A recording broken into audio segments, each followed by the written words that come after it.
¿Qué tal? Buenas tardes. Mi nombre es Jonathan Adrián Arredondo Rivera, de Unidec Plantel San Luis de la Paz, de la carrera de Ingeniería y Tecnologías de la Información. Y hoy vamos a presentar lo que es el proceso de generación de código máquina, más específicamente cómo lo hace Java. Bueno, empezamos viendo que Java es un lenguaje de programación desarrollado por Sun Microsystems, el cual fue presentado en la segunda mitad del año de 1995 y desde entonces se ha convertido en un lenguaje de programación muy popular.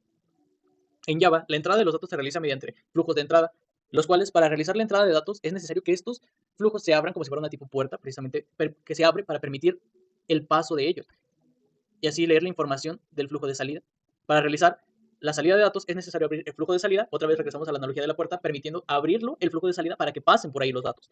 Y a continuación se escribe toda la información que se desee. Y por último se cierra el flujo. Un flujo en Java es un objeto que se utiliza para realizar una entrada o salida de datos. Representa un canal de información del que se puede leer o escribir datos de forma secuencial. Existen dos tipos de flujos en Java, los que utilizan bytes y los que utilizan caracteres.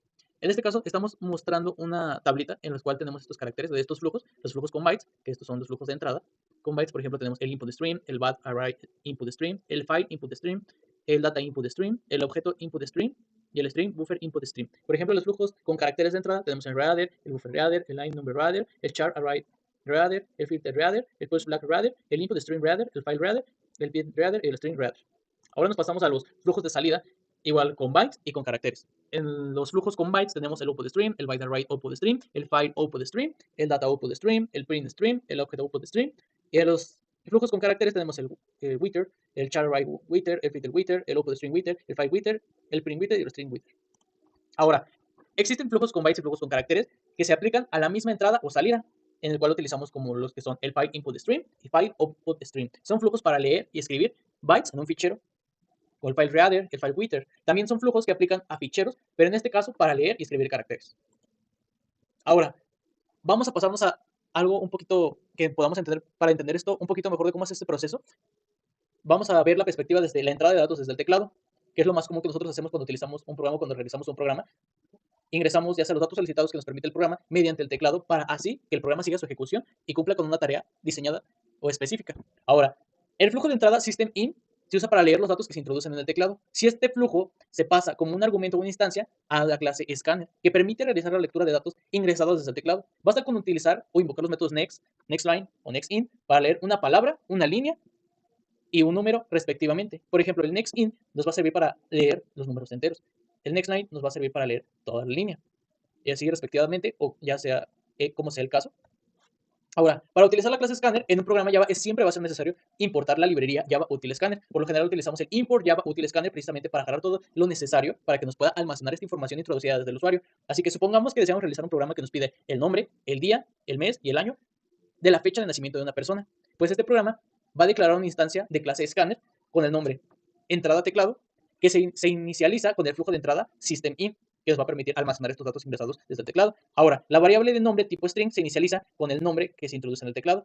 Como se invoca un método nextLine de entrada teclado, lee toda la línea de manera que la variable nombre almacena tanto el nombre como los apellidos de la persona. Por ejemplo, en estas dos líneas de código podemos ver aquí el system_out.print, que precisamente le muestra o imprime un mensaje en la pantalla en el cual podemos ver esta pregunta que dice ¿cómo te llamas? Entonces, el usuario ve este mensaje y dice, ok, voy a introducir mi nombre, pero ¿dónde vamos a guardar o cómo vamos a guardar lo que el usuario ingrese directamente desde el teclado? Pues lo vamos a almacenar en esta variable llamada nombre. Pero aquí, ¿qué es lo que hacemos? Lo que hacemos es, ponemos el objeto que habíamos creado como entrada teclado y invocamos el método nextLine que nos va a permitir leer toda la línea de lo que ingrese el usuario. Las variables numéricas de tipo int, como lo podría ser el día de nacimiento, el mes de nacimiento y el año de nacimiento, se inicializan con un valor numérico introducido, invocando el método nextIn de entrada teclado, que precisamente va a leer estos valores de tipo numéricos ingresados.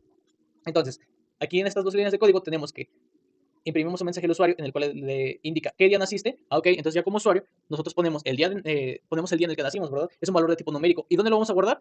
Lo vamos a guardar en esta variable día de nacimiento. Utilizamos el objeto entrada teclado y mandamos invocar el método nextInt para que nos ayude a guardar estos datos. Entonces, hasta el momento sabemos que un poquito de la forma de cómo hace este proceso. Ahora, ¿qué es el código máquina? Sabemos que las computadoras en sí, su lenguaje natural podría ser, sabemos que es los ceros y uno, que precisamente son los que entiende la computadora, pero cómo nosotros desde nuestro lenguaje que nosotros entendemos, cómo lo traducimos, por así decirlo. Ok, pues para esto es el compilador. Y el compilador nos hace posible traducir de nuestro lenguaje a Java y después compilar el programa obteniendo, ahora sí que un resultado que la computadora puede interpretar. En este diagramita podemos ver cómo Java hace la ejecución. Por ejemplo, aquí tenemos como primera parte el código fuente Java, que es el que nosotros escribimos, pasa por el compilador de Java y después el programa compilado o llamado bytecode pasa directamente a la ejecución, ya sea en un sistema operativo. Bueno, ahora Java, al igual que en otros lenguajes de programación, se sigue un proceso de edición de código fuente, compilación y ejecución. Los programas de Java se desarrollan y se compilan para obtener un código denominado bytecode, que es interpretado por una máquina virtual de Java, lo que conocemos como Java Virtual Machine. La edición de programa fuente se realiza escribiendo el programa en un editor de texto como un bloc de notas o utilizando directamente un entorno de desarrollo integrado como lo puede ser NetBeans. El código fuente se almacena en un fichero de tipo Java. La compilación se realiza con el compilador Javac, o utilizando un entorno integrado de desarrollo. Durante el proceso de compilación se verifica que el código fuente cumple con la definición léxica, sintáctica y semántica de Java. Esto significa que el compilador comprueba el código fuente que se escribió, que se componga de palabras válidas en Java y que los comandos Java tienen la forma sintáctica correcta. Si durante este proceso de compilación el compilador detecta los errores que haya cometido el programador, le informará de los problemas que ha encontrado para que pueda corregirlos. Es lo que generalmente sucede cuando nosotros estamos programando y nos muestra un warning o directamente un error. Nos está mostrando esta alerta precisamente antes de ejecutarlo, pero esto es la tarea que hace el compilador en tiempo real. Ahora, si la compilación no se detecta errores, se genera un fichero de tipo class en bytecode. Una vez finalizado este proceso de compilación, se puede ejecutar el programa. Para esto es necesario que la máquina virtual de Java, Java Virtual Machine, interprete el código bytecode y ejecute la aplicación. Ahora, vamos a ver un poquito más real.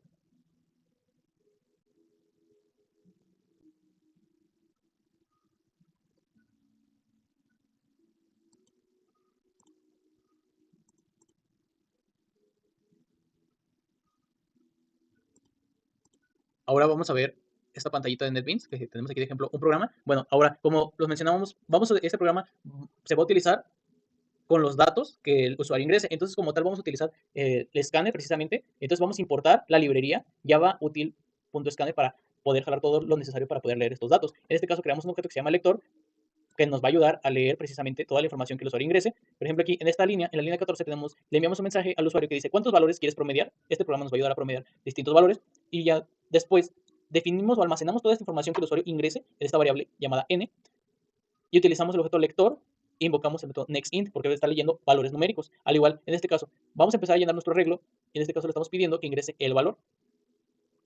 Almacenamos dicho valor ingresado por el usuario en la variable datos. Utilizamos de nuevo el objeto lector que va a invocar el método nextInt para almacenar los valores numéricos. Y esto es un poquito de lo que es el proceso para realizar esta transformación del código máquina al código objeto.